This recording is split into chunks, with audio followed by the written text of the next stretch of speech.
उसके रिएक्शन को देखकर आशिमा हंसती है और कहती है, चिंता मत करो, मैं तुम्हारे साथ जबरदस्ती नहीं करूंगी क्योंकि वो मुझे पसंद नहीं, और दूसरी बात, अगर तुमने मेरा कंट्रोल मुझसे बाहर किया तो मैं कर सकती हूँ, इस चीज के लिए मैं गारंटी बिल्कुल नहीं लूंगी। और हाँ, तुम मुझे यहाँ पर क्यों लेकर आए थे ये बताओ जरा। उसकी बात सुनकर अग्नि कहता है, मैं तुम्हें ये बताना चाहता था कि यह जो तुमने मेरी मां को अरेस्ट किया है इसकी न्यूज़ पब्लिकली शेयर ना किया जाए, क्योंकि यह बहुत बड़ी न्यूज़ है। इस पर मेरी तो रेपुटेशन जाएगी ही जाएगी, और साथ में मल्होत्रा ग्रुप ऑफ कंपनी को भी काफी नुकसान झेलना पड़ सकता है। इसलिए बोल रहा था कि क्या तुम इस इंसिडेंट को छुपा कर रख सकती हो। आशिमा कहती है, आई एम सॉरी, यह न्यूज़ मैं नहीं छुपा सकती क्योंकि इससे न्यूज़ कंपनी को काफ़ी अच्छा टीआरपी मिलेगा और उसके साथ में वरुण मल्होत्रा को थोड़ी सी सजा मिलेगी मेरी बहन को तकलीफ देने की, और तुम्हारी अगर बिजनेस में नुकसान होता है तो इसमें मेरी कोई गलती नहीं है, क्योंकि अभी मुझे तुमसे कोई फर्क नहीं पड़ता, तुम जानो, अगर बात हो गई हो तो क्या मैं जा सकती हूँ। उसकी बात सुनकर अग्नि उसे घूर के देखता है और कहता है, क्या तुम मुझे धमकी दे रही हो या फिर तुम्हें ये लगता है कि यदि अग्नि ओबरॉय उसको छुपा नहीं सकता, मेरे एक इशारे पर तुम्हारा वह न्यूज़ खत्म हो सकता है, और अगर मैं चाहूँ तो मेरी माँ को निकाल सकता हूँ बाहर, लेकिन मैंने खुद उन्हें अरेस्ट करवाया है, इसलिए मैं कुछ नहीं करना चाहता और तुम मुझे उकसा नहीं सकती। आशिमा उसके गले पर अपना हाथ फेरते हुए कहती है, क्या तुम मुझे धमकी दे रही हो आशिमा सहगल को? क्या बात है, शायद तुम्हें पता नहीं है कि मैं किसी से नहीं डरती, पहले सोचा था कि मैं ऐसा कुछ नहीं करना चाहती, लेकिन तुम्हारे इस ईगो ने मेरा मूड चेंज कर दिया। एक सेकंड कहकर वो अपना फोन अपने जेब से निकालती है और स्नेहा को कॉल कर कहती है, स्नेहा, मिस्टर ओबरॉय की मां को मैंने अरेस्ट किया है, इसलिए उसको जल्द से जल्द दिल्ली के सबसे बड़े न्यूज़ चैनल पर शेयर कर दो, और अगर कोई भी इस न्यूज़ को कैंसिल करवाने की या तो फिर रोकने की कोशिश करे तो मुझे तुरंत इस बारे में इंफॉर्मेशन दो। मैं इसके लिए सहगल कंपनी के तरफ से कंप्लेंट करूंगी, क्योंकि मल्होत्रा ग्रुप ऑफ कंपनी हमारे सहगल कंपनी के साथ थोड़ा बहुत तो जुड़ा हुआ है। अगर मल्होत्रा कंपनी को नुकसान होता है इसका मतलब यह है कि हमारे कंपनी में भी उसका काफी बड़ा असर पड़ सकता है, और जहां तक बात है ओबरॉय ग्रुप ऑफ कंपनी की, तो शालिनी ओबरॉय एक्चुअल में मिस्टर अग्नि ओबरॉय की मां है, तो फिर इसका सबसे बड़ा भुगतान अग्नि ओबरॉय को करना होगा। ओके, ये कहकर वह कॉल कट कर देती है। उसके बाद अग्नि की तरफ देखकर चैलेंजिंग स्माइल के साथ कहती है, रोक सकते हो तो रोक लो। Okay mister Oberoi. अग्नि उसकी तरफ नॉर्मल ही देखते हुए कहता है, इसलिए तुम मुझे बहुत पसंद हो क्योंकि तुम्हारा यह एटीट्यूड मुझे बहुत पसंद है, और दूसरी बात, हम दोनों अभी डिनर डेट पर जा रहे हैं, इसलिए मैं तुम्हें यहाँ लेकर आया था, लेकिन मुझे पता नहीं था कि तुम इतना हेक्टिक माइंड की गर्ल हो। आशिमा उसकी तरफ देखकर कहती है, और आपको ऐसा क्यों लगता है मिस्टर ओबरॉय कि मैं आपके साथ डिनर पर जाने के लिए एक्साइटेड हूँ? अग्नि जीन्स के ऊपर से ही उसके पैर पर सहलाता है और कहता है, तुम एक्साइटेड हो? अचानक उसके छूने पर आशिमा के शरीर में गुस्बोम आने लगते हैं और वह अग्नि के हाथ को हटाते हुए कहती है, लगता है थोड़ी सी छूट देने पर आप कुछ ज्यादा ही एक्साइटेड होने लगते हो, कंट्रोल कीजिए अपने हाथ पर कहीं। उसकी बात सुनकर अग्नि हल्का सा मुस्कुरा देता है, उसके बाद वह अपने ड्राइवर को गाड़ी चलाने के लिए कहता है, उसका ड्राइवर उसका इशारा पाते ही कार फुल स्पीड में वहां से ले जाता है। रात का समय, golf link area. Varun Aruna को दूध की बोतल से दूध पिलाने की कोशिश कर रहा था, लेकिन अरुणा उसे बस परेशान कर रही थी, कभी वह मुंह में डालकर उसके ऊपर थूक देती तो कभी फर्श पर थूक देती, लेकिन वह दूध पी नहीं रही थी, जिस कारण वरुण को गुस्सा आ रहा था, लेकिन वह कुछ नहीं कर सकता था क्योंकि आशी उसके सामने बैठी बस उसे घूर रही थी। जब आशी से बर्दाश्त नहीं होता तो वह कहती हैं, वो दूध नहीं पीती है, जबरदस्ती क्यों पिला रहे हो उसे? वरुण कहता है रात को सोने से पहले दूध पीने से नींद अच्छी आती है और हमारा माइंड फ्रेश होता है और इसलिए मैं इसे दूध पिला रहा हूँ ताकि इसका माइंड ब्रेव कर सके। आशी उसे ताने मारते हुए कहती है हाँ जैसे आप करते हो दूसरों की जिंदगी में दखल देकर। वरुण उसे तीखी नजरों से घूरता है और मन में कहता है पहले कैसी थी और अब कैसी हो गई है, गलती भी मेरी ही है, कोई बात नहीं मैं संभाल लूंगा। दोनों को सोचते हुए अरुणा की तरफ देखता है जो कि अब उसके गोद में चढ़ने के लिए कूद रही थी। वरुण मुस्कुराता है और अरुणा को अपनी गोद में ले लेता है। एक ही दिन में अरुणा उससे काफी अटैच हो चुकी थी जिस कारण वरुण को ज्यादा परेशान नहीं करती थी, लेकिन उसे आशी के पास जाने भी नहीं देती थी। ऐसा लगता था जैसे वह वरुण जैसे आशी के लिए पोसेसिव हैं वैसे ही वह भी आशी के लिए बहुत ज्यादा पोसेसिव हैं। कुछ देर बाद अरुणा खेलते खेलते ही सो जाती हैं। आशी उसे अपनी गोद में उठाती है और अपने कमरे में ले जाती हैं। जब वो वापस उसे सुलाकर बाहर आती है तो देखती है वरुण लैपटॉप में हॉल में बैठा कुछ काम कर रहा था। वह भी किचन में चली जाती है और अपने हाथ में दूध लेकर आती है और वरुण के सामने रखकर कहती है दूध।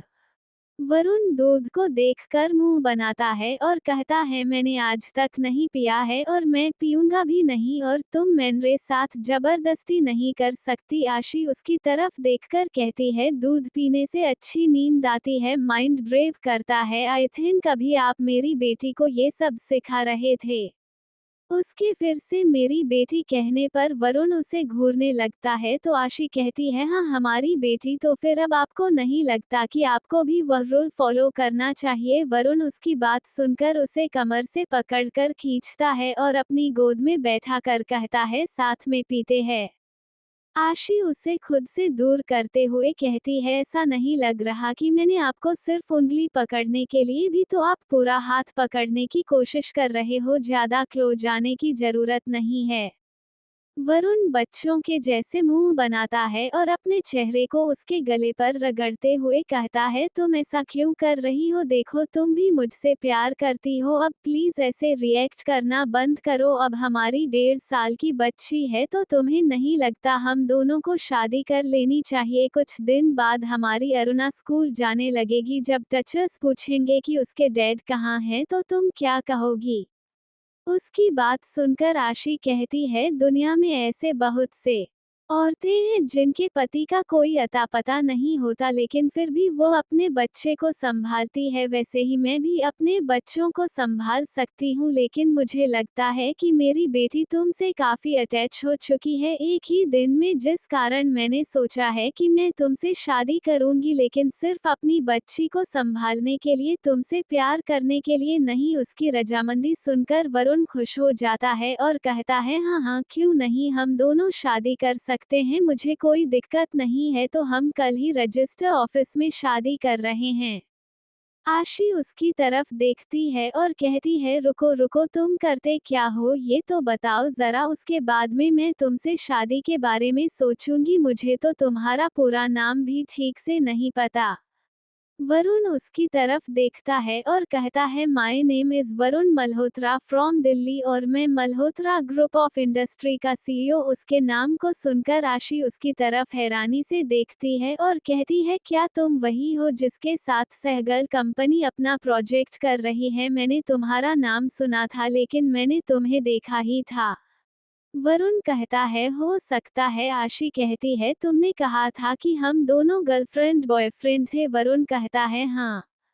तो आशी कहती है हम दोनों का रिलेशन कैसा था। उसके इस सवाल को सुनकर वरुण को थोड़ा सा अजीब लगता है, फिर वो कहता है मैंने तुमसे जबरदस्ती पूरे कॉलेज के सामने आई लव यू कहा था और तुम्हें किस किया था जिस कारण तुमने मुझे थप्पड़ मारा था और मैंने तुम्हारे साथ जबरदस्ती करी थी। हमारी अरुणा उसी की बच्ची है, या फिर तुम ये कह सकती हो कि मैं तुम्हें खुद से दूर नहीं जाना चाहता था जिस कारण मुझसे वह सब हो गया।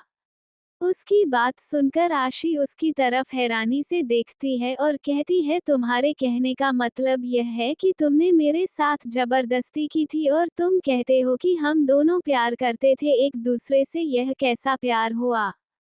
वरुण उसके कमर पर अपनी पकड़ और कस लेता है और कहता है, यह मेरा तरीका है प्यार करने का और अब तुम मुझसे कहीं दूर नहीं जा सकती और ना मैं तुम्हें जाने दूंगा। तुम भले ही इसे मेरा सनकीपन समझो but you are only mine. Aashi उसे खुद से दूर करते हुए कहती हैं, मिस्टर मल्होत्रा, मैं ऐसे आदमी के साथ अपनी जिंदगी कैसे मिटा सकती हूँ जिसने मेरे साथ जबरदस्ती की हो। वरुण एक गहरी सांस लेता है और कहता है, अगर मैं चाहता तो मैं तुमसे सभी बातें छुपा सकता था, लेकिन मैंने तुमसे कुछ नहीं छुपाया है। मैंने तुम्हें हर एक बातें पूरी डिटेल में बता दी है। मैंने तुम्हें शादी के लिए भी ऑफर दिया था लेकिन तुमने ठुकरा दिया था। और दूसरी बात, तुम्हारे एक्सीडेंट के समय मैं तुम्हें पागलों की तरह खोज रहा था। इन 2 सालों में मैंने किसी भी लड़की की तरफ आंख उठाकर भी नहीं देखा है। मेरे दिन रात हर समय में हर एक जहन में सिर्फ तुम थी। मैं पल पल रोता था कि मैंने तुम्हारे साथ वह सब क्यों किया, लेकिन लगता है अरुणा को हमारी जिंदगी में मैंने लाकर सबसे अच्छा काम किया है, क्योंकि उसके कारण तुम मेरी जिंदगी में हो और तुम मेरे साथ हो, मेरे पास हो। आशी उसकी बातों को ध्यान से सुन रहे थे। वह उसकी हर एक बातों को अपने दिमाग में डबल रिपीट करके सुनती है। सही तो कह रहा था वरुण, उसने उसे ठुकराया नहीं था, अपना लिया था। हाँ, जबरदस्ती किया था उसने, लेकिन उसने दूसरों की तरह मुझे बिना कपड़ों के बाहर नहीं फेंक दिया था। सोचते हुए उसका सिर दर्द करने लगता है। वरुण उसे अपनी बाहों में थाम लेता है और उसके गाल पर थपथपाते हुए कहता है, आशी आशी, तुम ठीक तो हो ना? आशी उसकी तरफ देखती है और कहती है, मेरा सिर दर्द कर रहा है। वरुण उसे अपनी गोद में उठा है अपने कमरे की तरफ ले जाता है। DLF promenade mall. अभी रात के 8 बजे बज रहे थे और अग्नि जबरदस्ती आशिमा को मॉल लेकर आया था। आशिमा, जो कि पहले से ही चिढ़ गई थी, वो उसके इस तरह मॉल आने से और ज्यादा चिढ़ जाती है और उसकी तरफ देखकर कहती है, तुम्हारी दिक्कत क्या है, ये बता पहले मुझे। अग्नि कहता है, कुछ नहीं, बस मैं तुमसे शॉपिंग करवाना चाहता हूँ अपने लिए। आशिमा कहती है, तुम्हें नहीं लगता कि ऐसे नॉर्मल आदमी की तरह तुम्हारे लिए घूमना खतरनाक हो सकता है? अग्नि कहता है, बम को तो अपने साथ लेकर घूम रहा हूँ, ज्यादा क्या हो जाएगा, फट जाएगा। आशिमा उसकी तरफ घूर कर देखती है और कहती है, तुम्हारे कहने का मतलब क्या है? मैं पनौती लेकर आती हूँ तुम्हारी जिंदगी में? अरे पनौती तो तुम हो, जब से आए हो तब से बस मेरी जिंदगी झंड हुई पड़ी है। अग्नि उसकी तरफ देखता है और कहता है, क्या तुम थोड़ा बहुत भी डिसिप्लिन में बात कर सकती हो? तुम्हें देखकर कोई नहीं कहेगा कि तुम एक इतनी अच्छी बिजनेस वुमेन और पुलिस ऑफिसर हो। तुम हमेशा एक गुंडी की तरह बात करती रहती हो। आशिमा उसे घुरकर देखती है और कहती है, अच्छा, अब तुम्हें मेरे बोलने पर भी प्रॉब्लम हो रही है? इतने दिन से तो मेरे मुंह में शहद होते थे है ना, और अब मैं तुमसे बात कर रही हूँ तो तुम्हें गुंडी की तरह लग रही हूँ। इसे कहते हैं लोग सच कहते हैं, कोई भी इंसान को ना भाव नहीं देना चाहिए। अगर आप लोग भाव दोगे ना तो वह इंसान आपको ना कुछ ज्यादा ही चढ़ने लगता है। मुझे नहीं करना कोई शॉपिंग, मैं जा रही हूँ, जबरदस्ती यहाँ पर लेकर आए, वह ऊपर से मेरी इंसल्ट कर रहे हो, कहकर उससे अपना हाथ छुड़ाकर भागने लगती है। तो अग्नि उसे कमर से पकड़कर उठा लेता है और जल्दी से वो वुमेन सेक्शन में जाकर वहां पर खड़ी अटेंडेंट, जो कि उसे कब से निहार रही थी, उसके मौके को गवाते हुए वह कहता है, इनके लिए एक अच्छा सा पार्टी वियर ड्रेस अरेंज करो। उसकी बात सुनकर वह अटेंडेंस हाँ में सिर हिला दी है और वहां से चली जाती है। आशिमा अग्नि की तरफ देखते हुए कहती है, देखो, अगर तुम सबके सामने पीटना नहीं चाहते तो चुपचाप मुझे उतार दो, वरना मैं तुम्हें दे दूंगी, बता रही हूँ। अग्नि मुस्कुराता है और कहता है, तुम ऐसा कुछ नहीं कर सकती क्योंकि हम सभी पब्लिक प्लेस पर हैं। आशिमा उसकी बात सुनकर कहती हैं, इसी बात का तो मलाल है कि हम पब्लिक प्लेस में हैं, चलो तुम जरा बताती हूँ तुम्हें। कुछ देर बाद वह अटेंडेंट एक बहुत खूबसूरत सी डार्क ब्लैक ब्लू कलर की ड्रेस लेकर आती है, जो कि अम्ब्रेला डिजाइन में था और उसमें एक पतली सी स्लीव लगी हुई थी जो वन हैंड था और दूसरे हाथ में फुल स्लीव लगी हुई थी और उसका बैक काफी डीप था। उसे देखकर अग्नि कुछ पल के लिए उस कपड़े को देखता है, उसके बाद आशिमा को ऊपर से लेकर नीचे तक स्कैन करता है, उसके बाद उस ड्रेस को उठाता है और एक हाथ से आशिमा के कमर को पकड़ खींचते हुए ड्रेसिंग रूम में ले जाता है। आशिमा उसकी हरकत पर हैरान हो जाती है और गुस्से से कहती है, क्या तुम मेरा ड्रेस चेंज करना चाहते हो? उसकी बात सुनकर अग्नि कहता है, तो क्या बुराई है? तुमने तो कहा चलो मिलो अकेले में, तुम्हें बताती हूँ। लो आ गया मैं अकेले में, बताओ क्या बताना है तुम्हें? ये कहकर उसे कमर से पकड़ अपने करीब खींचता है। आशिमा मुस्कुराकर उसके गले में अपना हाथ डाल देती है। अग्नि, जो कि उसे डरा रहा था, उसके ऐसे रिएक्शन पर वह थोड़ा सा अनकंफर्टेबल हो जाता है और उससे दूर होते हुए कहता है, ये तुम क्या कर रही हो? आशिमा कहती है, क्या हुआ? अपने खुद के फंसाए हुए जाल में फंसकर डर लग रहा है? डरो मत, मैं कुछ नहीं करूंगी। यह कहकर वह जिसने बिजनेस सूट पहन रखा था उसके गले में बंधी टाई की नॉट को ढीली करती है और वहां पर का एक बटन खोल अपनी गर्म सांस उसके गले पर छोड़ते हुए कसकर उसके गले पर वाइट करती है। उसके बाइट करने पर अग्नि के पूरे शरीर में झंझनाहट फैल जाती है और वह आशिमा को और कस के पकड़ लेता है। आशिमा उसके गले पर किस करते हुए कहती है, क्या हुआ मिस्टर ओब्रोय, आप तो मुझसे डर रहे हो, यह क्या बात हुई? अग्नि उसकी तरफ देखता है, वो मन में कहता है, क्या है तुम्हें? अप्सराओं से लड़कियों को मेरे सामने लाया गया, लेकिन मैंने आज तक उनकी तरफ नजर उठाकर भी नहीं देखा, लेकिन तुम्हें देखकर मैं अपने आप को कंट्रोल क्यों नहीं कर पाता? वो अभी सोच ही रहा था कि आशिमा फिर से उसके गले पर काटती है। अग्नि उसके बाल को पकड़ उसके चेहरे पर अपने सामने रखा है और उसके होठों पर पैसान के साथ किस करने लगता है। उसके बाद उसे छोड़ देता है और उसके गले पर किस करते हुए उसके कान में कहता है, अभी जो होने वाला है उसके लिए तुम खुद जिम्मेदार हो, क्योंकि तुमने मुझे सेड्यूस किया है। ये कहकर वो उसके पैंट की जिप को खोलता है और उसकी तरफ बढ़ जाता है। आशिमा, जो इस एहसास को पहली बार महसूस कर रही थी, वो बहुत ज्यादा एक्साइटेड होती जा रही थी। अग्नि उसकी तरफ देखता है तो आशिमा कहती है, हम दोनों चेंजिंग रूम में हैं। अग्नि उसकी तरफ देखता है और कहता है, आई डोंट केयर, कहकर चेंजिंग रूम में रखे सोफे पर आशिमा को लेटा देता है और खुद उसके ऊपर आ जाता है। आशिमा उसका पूरा साथ दे रही थी। अग्नि अपने शर्ट के 2 बटन खोलता है और आशिमा के कपड़ों के सभी बटन खोल उसे उसके शरीर से अलग कर देता है। उसके बाद उसके सीने, गले, कॉलर बोन पर किस के साथ बाइट करते हुए उसके कान में धीरे से कहता है, I love you Ashima. Ashima उसकी बात सुनकर उसे कस के गले लगा लेती है और उसके चेहरे को पकड़ उसके होठों पर किस करने लगती है। अग्नि जब उसके गले पर किस करते हुए अपने हाथ नीचे की तरफ बढ़ाता है, तो आशिमा उसे थोड़ा मजबूती से पकड़कर कहती है, मेरा फर्स्ट टाइम है। अग्नि थोड़ा सा मुस्कुराता है और कहता है, मुझे पता है, इसलिए मैं आराम से करूंगा। ये कहकर वो उसके अंदर समा जाता है। आशिमा की पकड़ उसके कपड़े पर टाइट हो जाती है और उसकी आंखों से आंसू निकल जाते हैं। आज फाइनली अग्नि ने आशिमा को पा लिया था, जिसके लिए वह बहुत खुश था। आशिमा की आंखों से लगाकर आंसू बह रहे थे। जितना वह मजबूत दिखती थी, इतनी थी नहीं अग्नि के सामने, वह काफी कमजोर हो जाया करती थी। अग्नि लगातार उसे किस कर रहा था और उसे शांत रहने के लिए भी कह रहा था। आशिमा लंबी गहरी सांसें ले रही थी, लेकिन पतली दुबली होने के कारण वह अग्नि को ज्यादा देर तक बर्दाश्त नहीं कर पाती और वह बेहोश हो जाती है। ये देखकर अग्नि को घबराहट होने लगती है और वह अपने काम को आधा छोड़कर आशिमा की तरफ देखता है, जो कि बेहोश हो चुकी थी।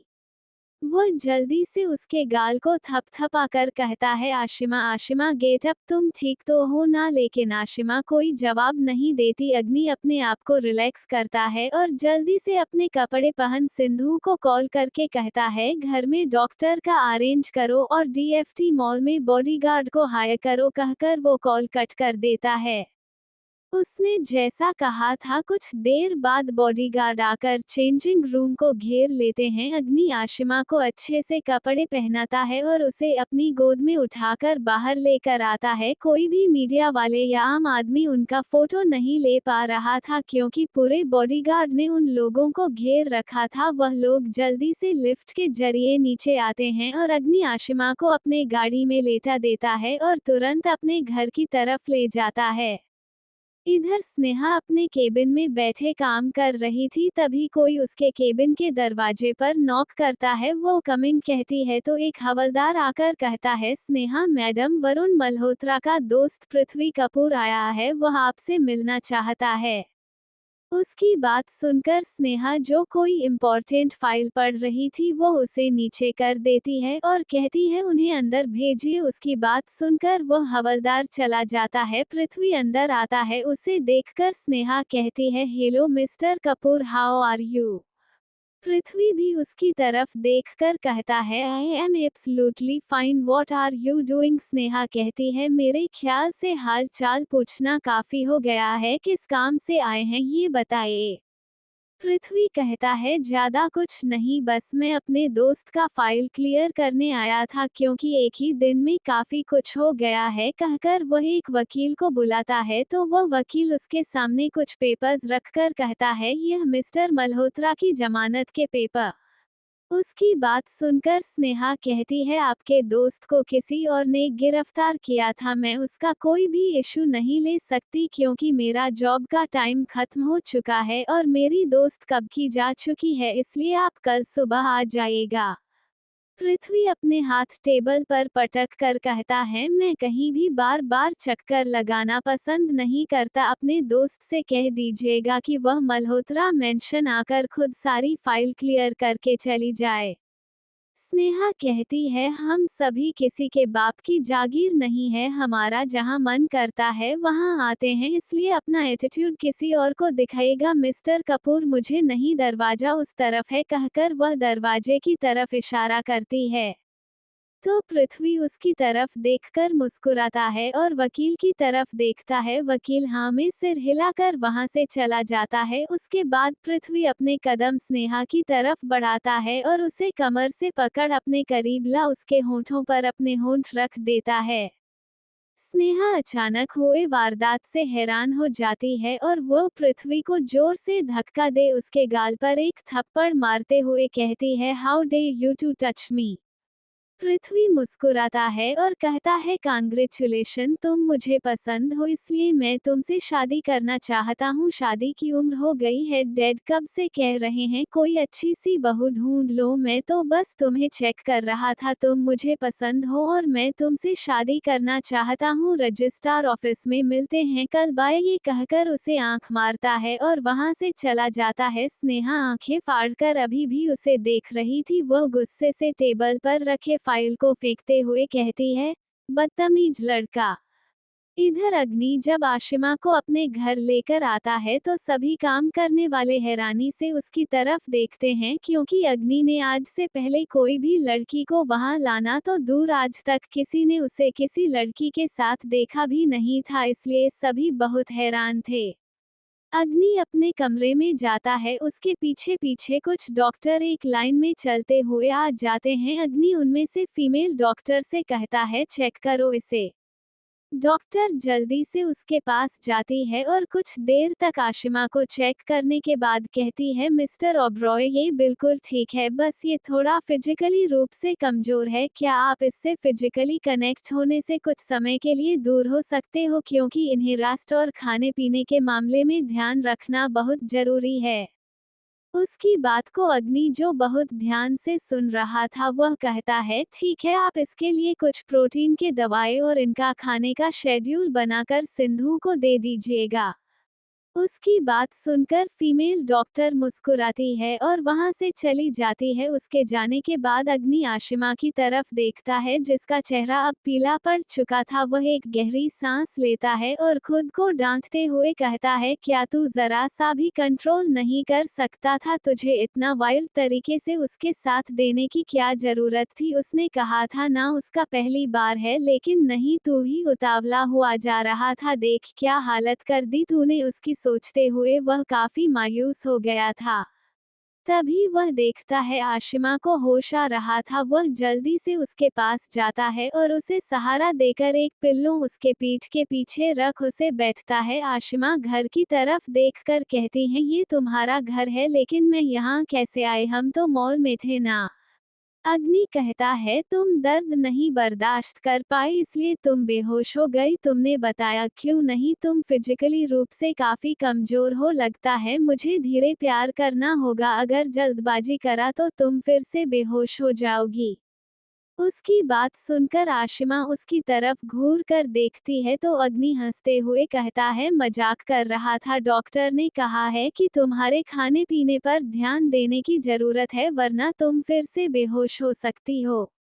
ये कहकर वहां पर टेबल के पास रखे बटन को प्रेस करता है, जिसके साथ ही 3-4 मेड अपने हाथों में तरह तरह के खाने लेकर वहां पर आ जाते हैं। उनकी तरफ देखकर आशिमा कहती है, कुछ ज्यादा नहीं हो रहा है अमीरी का शो ऑफ करना? मैं भी अमीर हूँ, लेकिन तुम्हारी तरह नहीं करती। अग्नि मुस्कुराता है और कहता है, पैसे है तभी शो ऑफ कर रहा हूँ, नहीं होते तो थोड़ी ना करता। और तुम्हारे पास मैं सब कर सकता हूँ, इसलिए मुझे कोई दिक्कत नहीं है। चलो खाना खा लो, तुम्हारे लिए मेडिसिन्स मैं लेकर आता हूँ। ये कहकर वहां से चला जाता है। आशिमा भी खाना खा लेती हैं। Audio by Sakir Jacks 07। Ashima के खाना खा लेने के बाद अग्नि उसके लिए दवाएं और पानी लेकर आता है। वह देखता है आशिमा ने अपना डिनर कंप्लीट कर लिया है। वह उसे दवाएं और पानी देते हुए कहता है, लो मेडिसिन्स खा लो। आशिमा कहती है, वैसे तुम मेरी इतनी केयर कर क्यों रहे हो? जहाँ तक मुझे पता है अमीर तो एक बार रात बिताकर वहां से चले जाते हैं, तुम भला मेरी इतनी केयर क्यों कर रहे हो? उसकी बात सुनकर अग्नि गुस्से से उसकी तरफ देखता है और कहता है, अगर तुम नहीं जानती और मुझसे ये सवाल करती तो मैं तुम्हें सटीक जवाब दे सकता था, लेकिन तुम्हें ये पता है आई लव यू, फिर भी तुम मुझसे बेवकूफ की तरह ये सवाल कर रही हो। तो मैं तुम्हारे ऊपर गुस्सा हूँ या कुछ और? तुम बताओ। आशिमा उसे गुस्से में देखकर कहती है, अरे अरे शांत हो जाओ, मैं तो बस तुम्हारी खिंचाई कर रही थी। तुमने तो सीरियसली ही ले लिया। I know you love me, लेकिन आई एम सॉरी, मुझे अमीरों पर यकीन नहीं है। अग्नि कहता है, तुम भी तो अमीर हो, मैंने तो यह नहीं कहा कि मुझे अमीरों पर यकीन नहीं है। आशिमा जल्दी से कहती है, तुम भला क्यों कहोगे? आखिर तुम भी तो एक रईस बाप के बेटे हो। वैसे ये सब छोड़ो, मैं घर जाना चाहती हूँ। अग्नि ताली बजाता है तो वहां पर दो एडवोकेट आ जाते हैं। उन्हें देखकर आशिमा की आंखें छोटी हो जाती हैं और वो अग्नि की तरफ घूर के देखता है और कहती है, तुम रात के 11 बजे एडवोकेट को लाकर क्या साबित करना चाहते हो? अग्नि बिना उसके सवाल का जवाब दिए एडवोकेट की तरफ देखता है।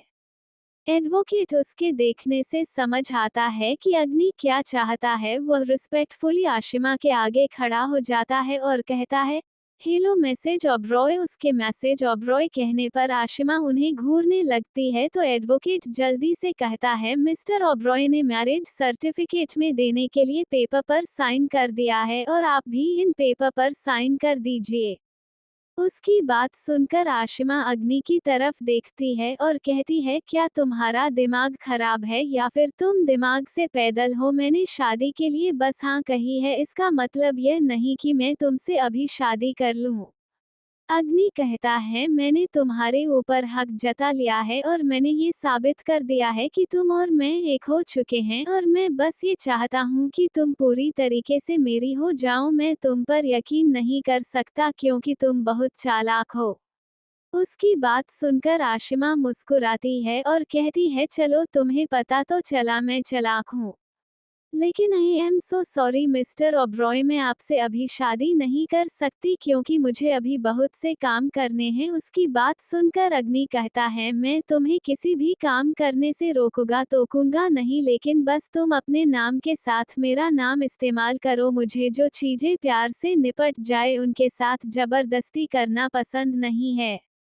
आशिमा अपनी आंखें छोटी करती है और उसकी तरफ देखकर कहती है, आप में इतनी हिम्मत है कि आप मेरे साथ जबरदस्ती कर सको। अग्नि उसके सवाल का कोई जवाब नहीं देता, बस सिंधु की तरफ देख लेता है। तो सिंधु तुरंत अपने टैब को निकाल उसमें एक वीडियो प्ले करता है जिसमें मिस्टर एंड मिसेज सहगल उन्हें अपने कैद में नजर आते हैं। अग्नि उसके चेहरे को देखते हुए कहता है, ये सब मैंने नहीं किया है, ये तो वरुण ने किया है। तुम्हारी बहन का असलियत जानने के लिए मैंने बस उसके पीछे अपनी लोग लगाए थे, तो मुझे पता चल गया कि तुम्हारे मम्मी पापा कहाँ हैं, और अब तुम इसे धमकी समझ सकती हो या फिर मेरा प्यार से पेश आना। आशिमा अपनी आंखें छोटी करके उसकी तरफ देखती है और कहती है, फाइन, मैं साइन करूंगी, लेकिन मेरे मॉम डैड को छोड़ दो। अग्नि एडवोकेट की तरफ देखता है तो वह तुरंत उन पेपर्स को ले जाकर उसके सामने रख देता है। आशिमा अग्नि को घूरते हुए उन पेपर पर साइन कर देते हैं। अग्नि बस हल्का सा मुस्कुरा देता है। आशिमा के साइन करने के बाद सभी लोग कमरे से चले जाते हैं। अग्नि दरवाजा अंदर से बंद करता है। तो आशिमा कहती हैं, मुझे घर जाना है। अग्नि कहता है, मिसेज ओबरॉय, अब आप मेरी पत्नी है तो ये घर आपका है और यह कमरा भी आप ही का है, और आज हमारी शादी हुई है तो हम दोनों का सुहागरात भी आज ही है। आशिमा बेशर्मी के साथ मुस्कुराती है और उसने जो शर्ट पहन रखा था उसके बटन खोलते हुए कहती है, सही कहा आपने, आज हमारा सुहागरात है, तो चलो कार्यक्रम शुरू करते हैं। उसकी हरकत को देखकर अग्नि सकपका जाता है और गुस्से से कहता है, पागल हो क्या, तुम्हारी तबीयत ठीक नहीं है और तुम्हें रोमांस करने की सोच रही है, मैं बस मजाक कर रहा था। आशिमा हंसते हुए कहती है, तो मैं कौन सा सीरियस हूँ, मैं भी तो मजाक ही कर रही थी। मुझे बहुत अच्छा लगता है तुम्हारा यह उखड़ा हुआ शक्ल देखकर। उसकी बात सुनकर अग्नि उसके ऊपर झपट्टा मारता है और उसके ऊपर आ जाता है और उसे अपनी बाहों में भर कहता है, चुपचाप सो जाओ। आशिमा उसे गले लगाकर अपनी आंखें बंद कर लेती है।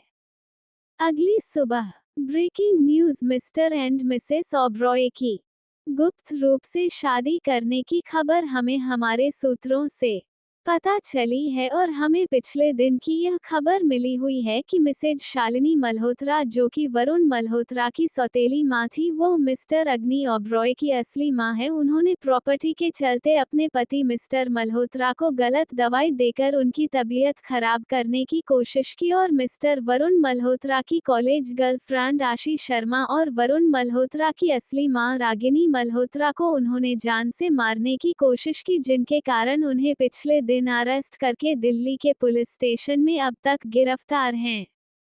ये खबर सभी न्यूज चैनल के हेडलाइन में चमक रही थी। जब वरुण की नींद खुलती है तो वह देखता है आशी उसकी बाहों में सो रही थी। वह मुस्कुराकर उसके माथे पर किस करता है और कमरे से बाहर आता है और तुरंत आशी के कमरे में चला जाता है।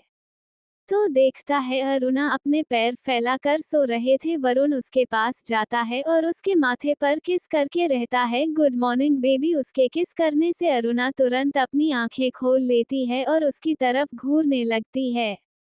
उसके घूरने को देखकर वरुण मुस्कुराता है और उसे अपनी गोद में उठा कहता है, आप उठ गई, चलो आपको मामा के पास ले चलता हूँ। ये कहकर वह उसके सिर को सहलाते हुए अपने कमरे में आता है। तब तक अरुणा फिर से सो चुकी थी, तो वह उसे आराम से आशी के बगल में लेटा रहता है और किचन में चला जाता है। तभी उसका फोन रिंग करता है और वह अपने फोन को निकालता है। तो दूसरी तरफ से पृथ्वी कहता है, वरुण तू हेडलाइन में छाया हुआ है और पता नहीं आशी की खबर भी उसमें आ रही है, और यह भी बताया जा रहा है कि तेरी साली, मेरा मतलब आशिमा ने भी उस अग्नि ओबरॉय से शादी कर ली है। उसकी बात सुनकर वरुण बिना कुछ कहे कॉल कट कर देता है और अपने फोन में न्यूज चैनल को स्क्रॉल करने लगता है। उसकी आंखें सिर्फ एक न्यूज पर टिक जाती है। आशी शर्मा और रागिनी मल्होत्रा को मारने की कोशिश की थी। इस हेडलाइन को देखते ही वरुण की आंखें सख्त हो जाती है और वो तुरंत आशिमा को कॉल करता है। इधर आशिमा, जो कि चैन की नींद सो रही थी, लेकिन अग्नि का नींद खुल जाता है और वह मोबाइल को उठाकर कहता है, हेलो। वरुण अग्नि की आवाज सुनकर उसे ताना मारते हुए कहता है, शादी की बहुत बहुत मुबारक हो मिस्टर ओबरॉय। उसकी बात सुनकर अग्नि फोन को अपने कान से दूर करके देखता है और कहता है, थैंक यू, लेकिन तुम्हें कैसे पता? वरुण फिर से कहता है, मुझे क्या, पूरे दिल्ली को नहीं पूरे दुनिया को पता चल गया है मिस्टर ओबरॉय ने शादी कर ली है। अग्नि कहता है, कोई बात नहीं, एक ना एक दिन तो शादी सबको करनी होती है, मैंने भी कर ली। इतनी सुबह कॉल क्यों किया है ये बताओ, तुम्हें पता नहीं है क्या शादी के दूसरे दिन क्या होता है? हम दोनों थके हुए हैं। वरुण अपने आवाज को सख्त करते हुए कहता है, तुम्हारी माँ जेल में है। ये न्यूज़ भी पूरे न्यूज़ चैनल पर हेडलाइन बनी हुई है। उसकी बात सुनकर अग्नि कहता है, मुझे पता था, क्योंकि कल आशिमा ने मेरे सामने ही यह सब किया है। तो तुम क्या चाहते हो?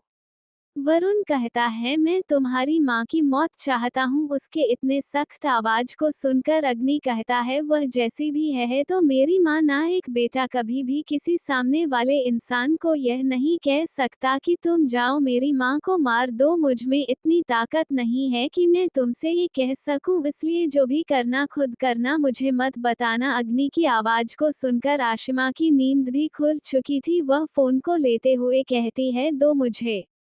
अग्नि उसे फोन दे देता है। आशिमा कहती है, बोलो जीजा जी। वरुण कहता है, मैं चाहता हूँ कि तुम मैसेज मल्होत्रा को कड़ी से कड़ी सजा दिलाओ। आशिमा कहती है, वह तो आप नहीं कहोगे तो भी करूंगी, क्योंकि आपकी माँ ने मेरी बहन को मारने का ट्राई किया है। इसका सबूत मेरे पास है, इसलिए वह चाह कर भी नहीं बच सकती। और हाँ, इस बार मैं आपको भी वार्निंग दे रही हूँ, अगर मेरी बहन को कुछ हुआ तो आप भी नहीं बच सकते। वरुण कहता है, मैंने आशी को सब कुछ बता दिया है पिछली रात। अब वो उसके ऊपर डिपेंड करता है कि वो मुझे एक्सेप्ट करती है या नहीं। तभी पीछे से आवाज आती है, मैं तुम्हें कभी एक्सेप्ट नहीं करूंगी। Audio by Sakir Jacks 07। Varun जब पलट के देखता है तो वहां पर आशी गुस्से से उसे ही घूर रही थी। वरुण जल्दी से कॉल कट करता है और आशी के पास जाते हुए कहता है, मैंने जो कुछ किया उसके लिए मुझे माफ कर दो आशी, मैं बहुत शर्मिंदा हूँ। आशी वरुण की तरफ देखती है और कहती है, मुझे माफ कर दो, लेकिन मैं उन लड़कियों में से नहीं हूँ जो इंसान मेरा स्वाभिमान मेरे रोने गिड़गिड़ाने के बावजूद भी मुझसे अलग कर सकता है। मैं उससे मेरी जिंदगी में हर एक कठिनाई पर साथ देने का यकीन कैसे कर सकती हूँ?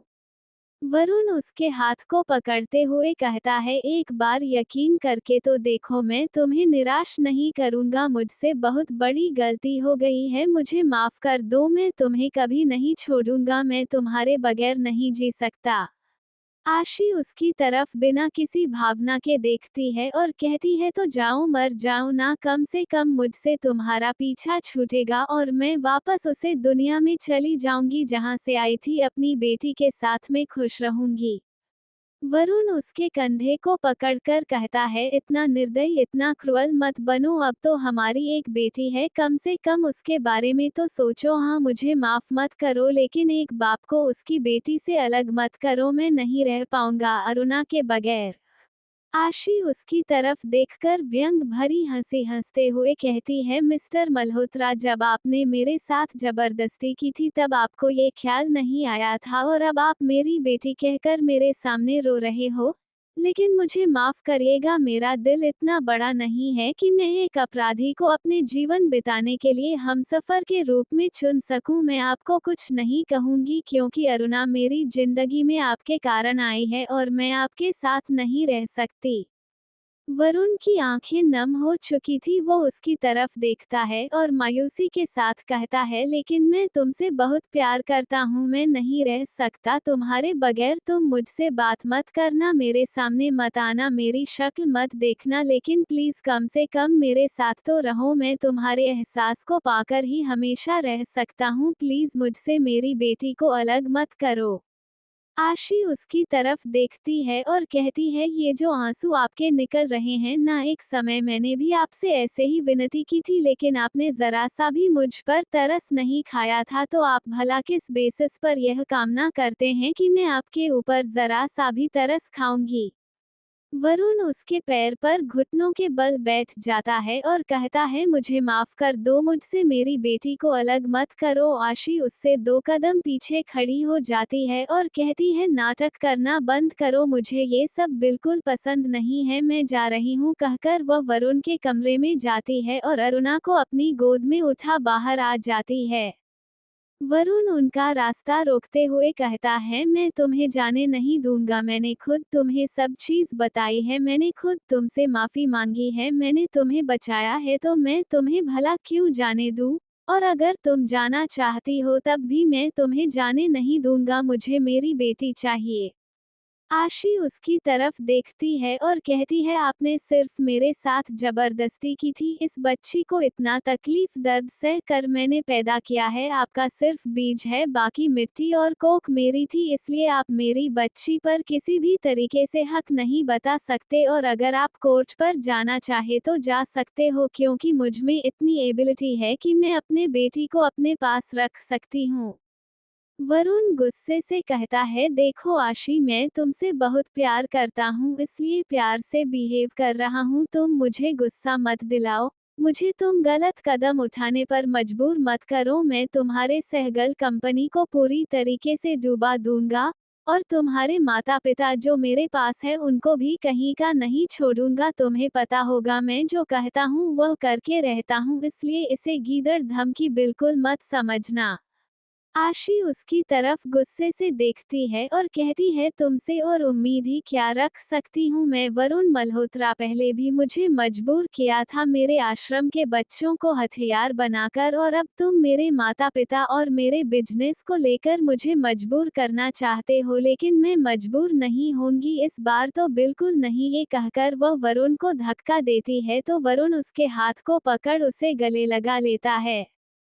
तभी अरुणा की नींद खुल जाती है और वह रोने लगती है। वरुण जल्दी से अरुणा को अपनी गोद में लेता है और उसके पीठ को सहलाते हुए कहता है, चुप हो जाओ बेबी, पापा आपको चुप करा रहे हैं ना, देखो पापा आपको हंसा रहे हैं। ये कहकर उसकी आंखों में जो आंसू आ गए थे उसे पूछता है और अरुणा के पीठ को सहलाता है। अचानक अरुणा कहती है, पापा। वरुण जल्दी से अरुणा को अपने सामने लाता है और कहता है, क्या कहा तुमने? लेकिन अरुणा कुछ नहीं कहती और वही आशी गुस्से से कांप रही थी, वह अरुणा को वरुण की गोद से लेकर कहती है, छोड़ो मेरी बेटी को। वरुण अरुणा को अपने आप से चिपका कर कहता है, कभी नहीं, अब ये सिर्फ मेरे साथ रहेगी, जाओ तुम्हें जो करना है कर लो, लेकिन एक बात याद रखना, तुम मेरे पास ही आओगी, मेरी बेटी मुझसे कभी दूर नहीं जाएगी, तुम्हें जाना है तो जा सकती हो, मैं अपनी बेटी को इतना प्यार दूंगा कि वह कभी अपनी माँ को याद भी नहीं करेगी। आशी वरुण के सीने पर मारते हुए कहती है, घटिया आदमी, मुझसे मेरा सब कुछ छीन ले के बाद अब मेरी बेटी को भी मुझसे छीन रहे हो, तुम्हें जरा सी भी शर्म नहीं आती, एक माँ से उसकी बेटी को अलग करते हुए? अरे जरा तो शर्म करो, एक औरत को तुमने सम्मान के साथ रहने नहीं दिया, कम से कम उसके जीने का सहारा को तो उससे मत छीनो। वरुण उसके हाथ को पकड़ते हुए कहता है, मैं तुम्हें सम्मान, आदर और पब्लिकली अपनी बीवी अनाउंस कर सकता हूँ, कोई तुम्हारी तरफ नजर उठाकर भी नहीं देखेगा, और जहाँ तक बात है हमारी बेटी की, तो मैं तुमसे प्यार करता हूँ और अपनी बेटी से भी उतना ही प्यार करता हूँ, मैं उसे एक पिता का प्यार देना चाहता हूँ और माँ का भी, मैंने तुमसे कभी भी अरुणा को अलग करने के बारे में नहीं सोचा, मैं तो यह चाहता हूँ कि हम तीनों एक फैमिली की तरह रहे, लेकिन तुम हो जो अरुणा को मुझसे दूर कर रही हो, जिस कारण मेरे पास और कोई दूसरा ऑप्शन नहीं है। आशी उसकी तरफ देखती है और कहती है मैं तुम्हारे साथ नहीं रह सकती। वरुण भी तुरंत कहता है लेकिन मैं तुम्हें अपने हाथ से ही यूं जाने भी नहीं दे सकता, तुम्हें मेरे साथ रहना होगा। कमरे में जाओ और फ्रेश हो जाओ, मैं नाश्ता लगाता हूँ। ये कहकर वह अरुणा को अपनी गोद में उठाकर ही किचन की तरफ ले जाता है और उसके हाथ में एक चॉकलेट देते हुए कहता है बेबी इसे खा लो ताकि तुम अपने डैड की तरह कड़वा कम बोलो। उसकी बात सुनकर अरुणा मुस्कुराती है और हंसते हुए उसकी हाथ से चॉकलेट ले लेती है। इधर आशी उन दोनों को देखकर मन में कहती है क्या मैं एक बाप से उसकी बेटी को अलग कर रही हूँ, लेकिन जो इसने मेरे साथ किया उसे मैं कैसे भूल सकती हूँ। क्या मैं कभी इसे माफ कर इसके साथ अपनी जिंदगी आगे बिता पाऊंगी। इन सब के बारे में आशी अभी सोच ही रही थी कि तभी किचन से बाहर वरुण आते हुए कहता है तुम अरुणा को संभालो। और हाँ, आज पृथ्वी और स्नेहा की शादी है। अभी मुझे पृथ्वी का कॉल आया था, वह दोनों रजिस्ट्रार ऑफिस जा रहे हैं। चलो तुम भी रेडी हो जाओ, प्रूफ के तौर पर हम दोनों रहेंगे। आशी उसकी तरफ देखती है, उसे वरुण की आंखों में वो पहले वाला वरुण नजर नहीं आ रहा था। उसे बस एक बाप और एक प्यार में पागल आशिक, बस यही नजर आ रहा था। आशी उसके बात का जवाब देते हुए कहती है मैं नहीं जा रही, तुम्हें जाना है तो जा सकते हो। वरुण उसकी तरफ देखता है और कहता है मेरी बेटी घर में अकेले बोर हो जाएगी क्योंकि उसके नॉटी डैडी चले जाएंगे और उसकी सड़ी हुई माँ से सड़े हुए शक्ल देखकर वह रोने लगेगी, इसलिए बोल रहा हूँ चलो थोड़ा सा बाहर घूम कर आ जाते हैं। आशी उसकी बात सुनकर उसे घूरते हुए कहती हैं तुम जब हमारी जिंदगी में नहीं आए थे तब भी मेरी बेटी और मैं हम दोनों ऐसे ही रहते थे। वो कभी भी मेरे शक्ल से बोर नहीं होती, बल्कि तुम्हारी शक्ल देखकर उसे रोना आता होगा। अरुणा, जो कि वरुण के बात करने पर वरुण की तरफ अपना मुंडी हिलाती थी और आशी के बात करने पर आशी ही तरफ अपनी मुंडी हिलाती थी, वो बहुत जोर से रोती है। उसकी रोने की आवाज सुनकर दोनों जल्दी से उसे संभालते हैं। Audio by Sakil Jacks 07। वो दोनों अरुणा को संभालने के चक्कर में काफी करीब आ चुके थे, इसलिए दोनों जल्दी से एक दूसरे से दूरी बनाते हुए वरुण अरुणा को पकड़ लेता है और उसे हिलाते हुए कहता है क्या हुआ बेबी, मैंने आपको अभी चॉकलेट दिया था ना, उसे खा लो।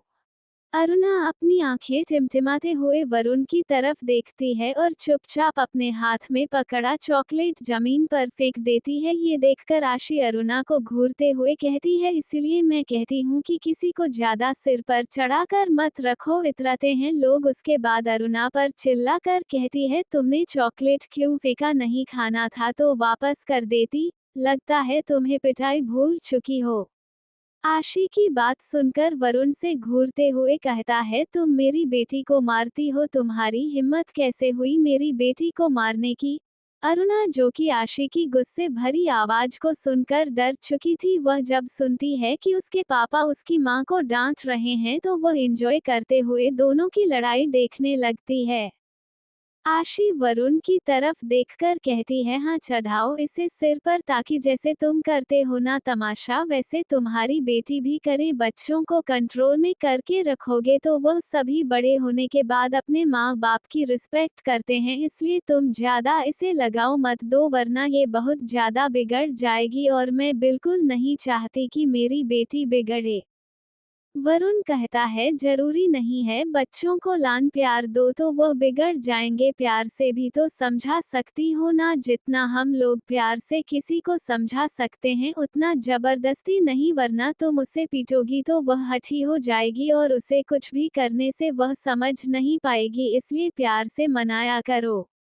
ऐसा लग रहा था जैसे 2 साल में वरुण आशी और आशी वरुण में कन्वर्ट हो चुके हैं। वरुण, जो हमेशा गुस्से में रहता था, वह अब शांत रहने लगा है और आशी, जो हमेशा चुपचाप डरी सहमी सी रहती थी, वह अब वरुण की तरह रिएक्ट करने लगी है। वरुण अरुणा को अपने साथ कमरे में ले जाता है और उसके कपड़े चेंज करते हुए कहता है बेबी तुम यहाँ पर चुपचाप लेटी रहो, मैं फ्रेश होकर आता हूँ क्योंकि हम दोनों आज चाचू की शादी में चल रहे हैं। अरुणा बस अपने हाथ पैर हिलाते हुए अपनी आंखें टिमटिमाती रहती हैं। वरुण चुपचाप बाथरूम में फ्रेश होने चला जाता है। आशी भी चुपचाप अपने कमरे में जाती है और एक सुंदर सी लाल रंग की साड़ी पहनकर कुछ देर में बाहर आती है। वरुण भी तब तक रेडी हो चुका था। अनफॉर्चुनेटली अरुणा ने भी आज रेड कलर की ड्रेस पहनी हुई थी और वरुण ने ब्लैक शर्ट, ब्लैक जीन्स और उसके ऊपर में लाइट ब्लू कलर का जैकेट पहन रखा था। वह हमेशा की तरह डैशिंग नजर आ रहा था। वह आशी की तरफ देखकर उसकी तारीफ करके आता है, you are looking so beautiful, हमेशा की तरह। आशी उसकी तारीफ को इग्नोर करते हुए अरुणा को अपनी बाहों में लेती है और कहती है चलो। वरुण अपनी गाड़ी में जाकर बैठ जाता है और आशी भी पैसेंजर सीट पर अरुणा को लेकर बैठ जाती है और दोनों रजिस्ट्रार ऑफिस की तरफ पहुंच जाते हैं। इधर दूसरी तरफ स्नेहा का मुंह बंधा हुआ था और वो गुस्से से पृथ्वी को घूर रही थी। पृथ्वी उसकी तरफ देखकर कहता है, मैंने तुमसे कल ही कहा था कि हम दोनों कल शादी कर रहे हैं, लेकिन तुम हो कि भाव खा रही हो। मुझसे अच्छा पति तुम्हें कहीं नहीं मिलेगा। मैं हमेशा सबको समझाता रहता हूँ कि लड़कियों के साथ जबरदस्ती नहीं करनी चाहिए, लेकिन तुम तो मुझे ही मजबूर कर रही हो। इसलिए चलो चुपचाप रेडी हो जाओ, फिर हम दोनों चलते हैं रजिस्ट्रार ऑफिस शादी करने के लिए। स्नेहा उसको और बुरी तरीके से घूरती है तो पृथ्वी आगे बढ़कर उसके मुंह से टेप निकाल देता है। उसके टेप निकालते ही स्नेहा लंबी सांसें लेती है। उसके बाद चिल्लाते कहती है, गधे के बच्चे, मैं तुमसे शादी नहीं करना चाहती। मेरा दिमाग खराब मत करो, मैं तुम्हें अंदर कर दूंगी। पृथ्वी हंसते हुए कहता है, तुम मुझे चाहकर भी अंदर नहीं कर सकती, देखना चाहोगी कैसे, कहकर वो कमिश्नर को कॉल करता है और कहता है, हेलो कमिश्नर सर। दूसरी तरफ से कमिश्नर सर कहते हैं, हेलो मिस्टर कपूर, आपने मुझे याद किया, क्या काम है आपको? पृथ्वी कहता है, मुझे आपके डिपार्टमेंट की एक जूनियर इंस्पेक्टर जिनका नाम स्नेहा दिवाकर है पसंद है और मैं उससे शादी करना चाहता हूँ। आपको इससे कोई ऐतराज है? कमिश्नर सर जब ये सुनते हैं कि पृथ्वी आखिर शादी किससे करना चाहता है तो उनकी आंखें बड़ी हो जाती हैं और वह अपने बात को ठीक से रखते हुए कहता है, आप स्नेहा दिवाकर की बात कर रहे हो, हरिशंकर दिवाकर की बेटी? पृथ्वी कहता है, हाँ वही। आप तो ऐसे रिएक्ट कर रहे हो जैसे मैं आपकी बेटी के बारे में बात कर रहा हूँ। कमिश्नर सर उसकी बात सुनकर रौबदार आवाज में कहते हैं, आपने बिल्कुल सही कहा, मेरा नाम हरिशंकर दिवाकर है और आप जिससे शादी करना चाहते हो वह मेरी बेटी है, स्नेहा दिवाकर। उसकी बात सुनकर पृथ्वी के हाथ से मोबाइल गिरते गिरते बचता है और वह जल्दी से कहता है, ससुर जी, मैं आपकी बेटी से शादी करना चाहता हूँ और देखो ना, वह आपके बगैर शादी ही नहीं करना चाहती, तो आप चुपचाप रजिस्ट्रार ऑफिस में आ जाइए, वरना मैं जबरदस्ती आपकी बेटी से शादी कर लूंगा, कहकर वह बिना बात सुने कॉल कट कर देता है। वही स्नेहा उसकी तरफ बहुत बुरी तरीके से घूर रही थी। पृथ्वी अपने दांत दिखाते हुए कहता है, देखो मैंने तुम्हारे प्रिय डैडी को भी बुला लिया, अब चलो भी। स्नेहा चिल्लाते हुए कहती है, मेरा एंगेजमेंट पहले से कहीं और हो चुका है और तुम मेरे साथ ऐसे जबरदस्ती शादी नहीं कर सकते, मुझे तुम बिल्कुल पसंद नहीं हो, शक्ल से ही लंगूर लगते हो।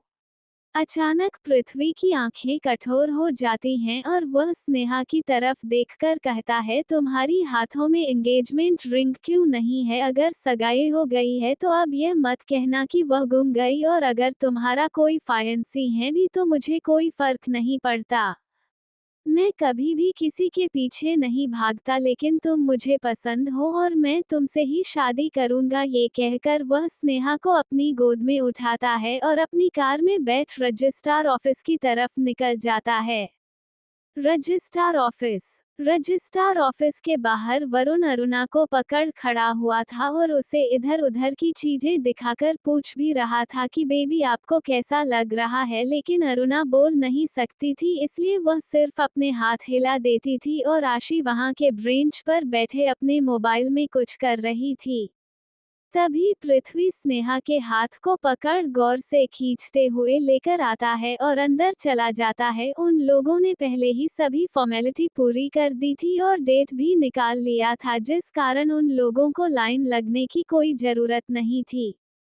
जब आशी स्नेहा की तरफ देखती है तो स्नेहा उसकी तरफ देखकर बेचारा समूह बना देती है। उसके बाद आशी वरुण और पृथ्वी की तरफ देखती है जो कि नॉर्मल ही नजर आ रहे थे। आशी स्नेहा को देखकर कहती है, क्या तुम शादी सच में करना चाहती हो? उसकी बात सुनकर पृथ्वी जल्दी से कहता है, हाँ हाँ, यह मुझसे शादी करना चाहती है। हम दोनों एक दूसरे से प्यार करते हैं तभी तो कर रहे हैं ना। फिर वह स्नेहा की तरफ घूर कर देखता है तो वह चुपचाप अपनी गर्दन नीचे कर लेती है। आशी ज्यादा ध्यान ना देते हुए कहती है, चलो फिर चारों रजिस्ट्रार ऑफिस के अंदर जाते हैं और आशी और वरुण पहले साइन करते हैं, उसके बाद स्नेहा और पृथ्वी, उसके बाद एक और पेपर पर पृथ्वी और स्नेहा पहले साइन करते हैं, उसके बाद वरुण और आशी। आशी रजिस्ट्रार करने वाले वकील की तरफ देखकर कहती है, हमने दो साइन क्यों की है? जो रजिस्ट्रार ऑफिस में सर बैठे थे वो कहते हैं, आपको नहीं पता? आशी उसकी तरफ हैरानी से देखती है और कहती है, नहीं पता का क्या मतलब? रजिस्ट्रार ऑफिस के सर कहते हैं, यही कि आपकी और आपके साथ में जो आए हुए दोस्त हैं उनकी शादी हो रही है। उसकी बात सुनकर आशी वरुण पृथ्वी की तरफ घूर कर देखती है तो वह दोनों इधर उधर देखने लगते हैं। आशी गुस्से से कहती है, सॉरी सर, लेकिन मुझे शादी नहीं करनी है। रजिस्ट्रार ऑफिस में बैठे सर कहते हैं, आई एम सो सॉरी, लेकिन साइन हो चुके हैं और अब आप दोनों पति पत्नी हैं, इसके अकॉर्डिंग आप कुछ नहीं कर सकती। और मैं भी, अगर आपको ये सारी मंजूर नहीं है तो ठीक 6 महीने बाद आप दोनों का तलाक हो सकता है। तब तक के लिए आप दोनों को पति पत्नी की तरह रहना होगा। वरुण की तरफ देखकर कहते हैं, मिस्टर मल्होत्रा, अब आप अपनी पत्नी के मांग पर सिंदूर भर सकते हैं। वरुण मुस्कुराता है और पृथ्वी की तरफ देखता है। पृथ्वी उसे सिंदूर की डिब्बी दे देता है। मुस्कुराते हुए चुटकी में सिंदूर भरता है और आशी की मांग में भर देता है। उसके बाद अपने साथ में लाया हुआ मंगलसूत्र निकालता है और आशी के गले में बांध देता है। पृथ्वी भी स्नेहा को सिंदूर और मंगलसूत्र पहने आता है और मंदिर के पास जाकर दोनों आशीर्वाद ले लेते हैं। तभी कोई पीछे से कहता है, ये शादी में नहीं मानता। Audio by Sakil Jacks 07। जब सभी लोग उस तरफ देखते हैं तो वहां पर दो लोग खड़े हुए थे, जिनमें से एक कमिश्नर हरिशंकर दिवाकर जी थे और एक लड़का पृथ्वी के उम्र का था।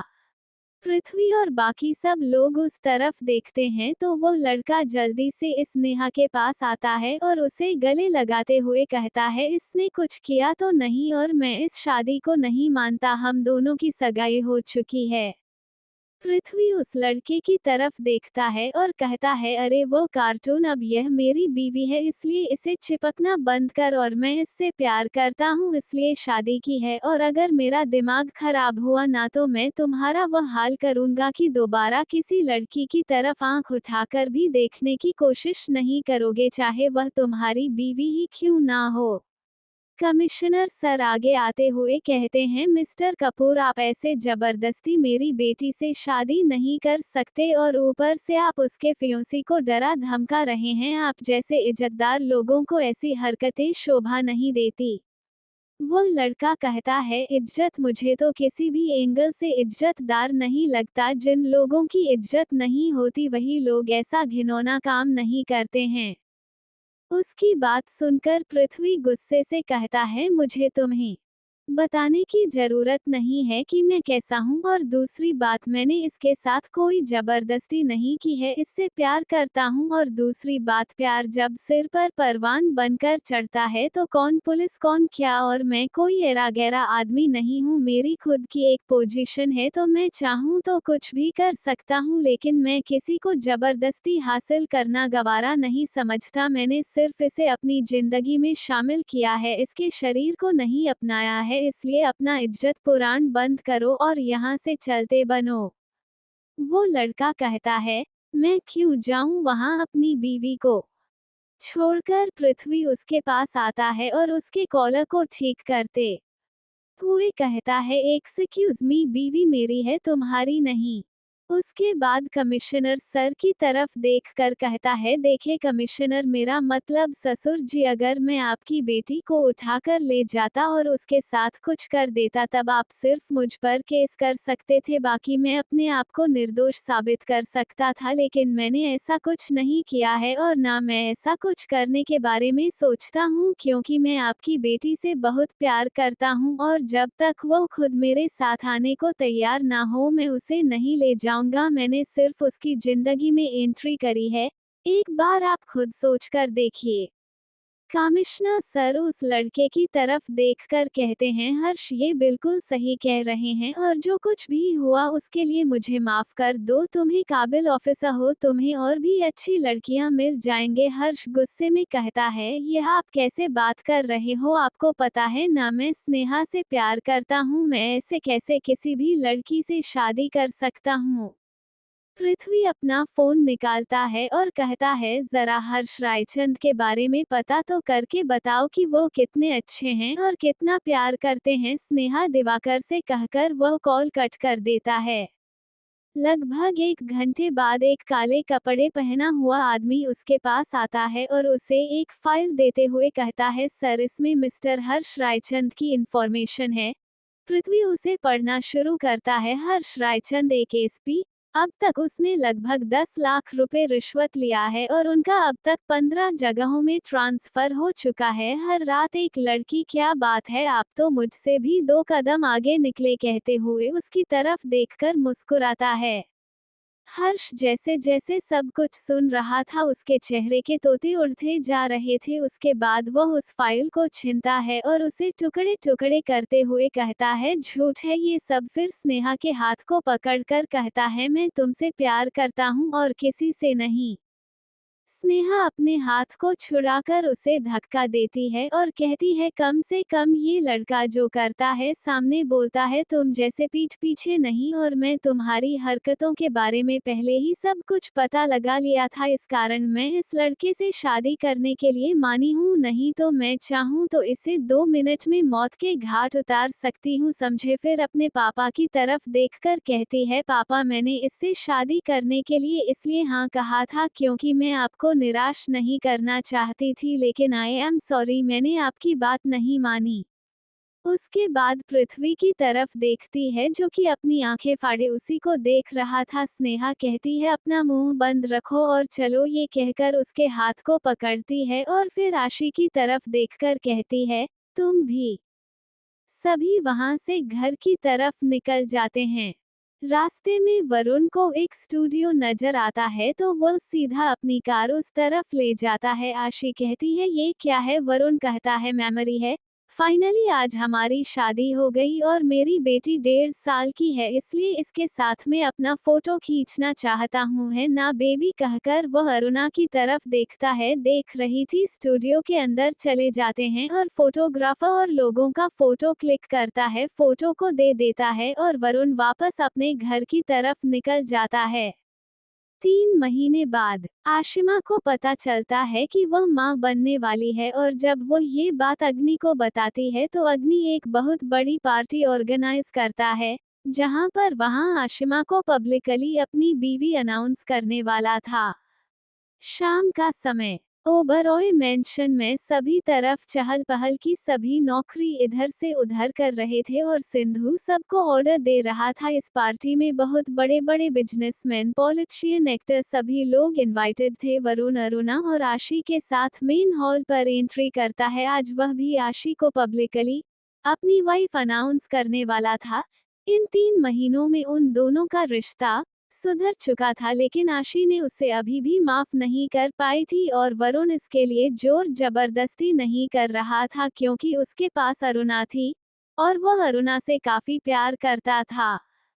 पार्टी में लगभग सभी लोग आ चुके थे, तभी सीढ़ियों से आशिमा और अग्नि एंट्री लेते हैं। सब लोग उनकी तरफ से देख रहे थे। अग्नि माइक लेता है और कहता है, ladies and gentleman, show me my wife Ashima. अग्नि, यह किस स्टेट की है और मेरी वाइफ, और मैं आप सब लोगों के पास एक और खुशी बांटना चाहता हूँ कि मैं बाप बनने वाला हूँ, मतलब ओबरॉय ग्रुप को उनका वारिस मिलने वाला है। सो लेट्स एंजॉय पार्टी, उसके कहते हैं। सभी लोग पार्टी एंजॉय करने लगते हैं। तभी वरुण माइक अपने हाथ में लेता है और सबकी तरफ देखकर कहता है, मेरी साली की शादी में मैं इनवाइटेड नहीं था, और दूसरी बात, मैं आप सबको एक और खुशी देना चाहता हूँ। मल्होत्रा ग्रुप ऑफ इंडस्ट्री की वारिस पहले ही इस दुनिया में आ चुकी है। Make my daughter Aruna Malhotra and meet my wife Aashi. Varun Malhotra. उसकी बात सुनकर सभी बहुत जोर से क्लैपिंग करते हैं।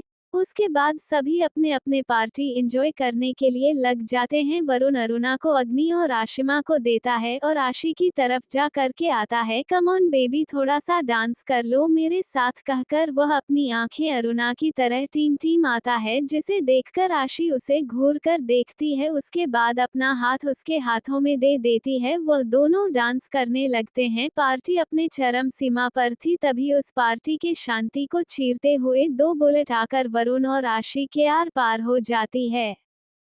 सीधा आशी के पीठ की तरफ से होते हुए वरुण के सीने में जा लगती है। वरुण आशी से अलग हो जाता है और जमीन पर दोनों निढाल होकर गिर जाते हैं। आशिमा दौड़ते हुए उनकी तरफ जाती है। अरुणा जब अपने मम्मी पापा को खून से लथपथ देखती है तब वह रोना शुरू कर देती है।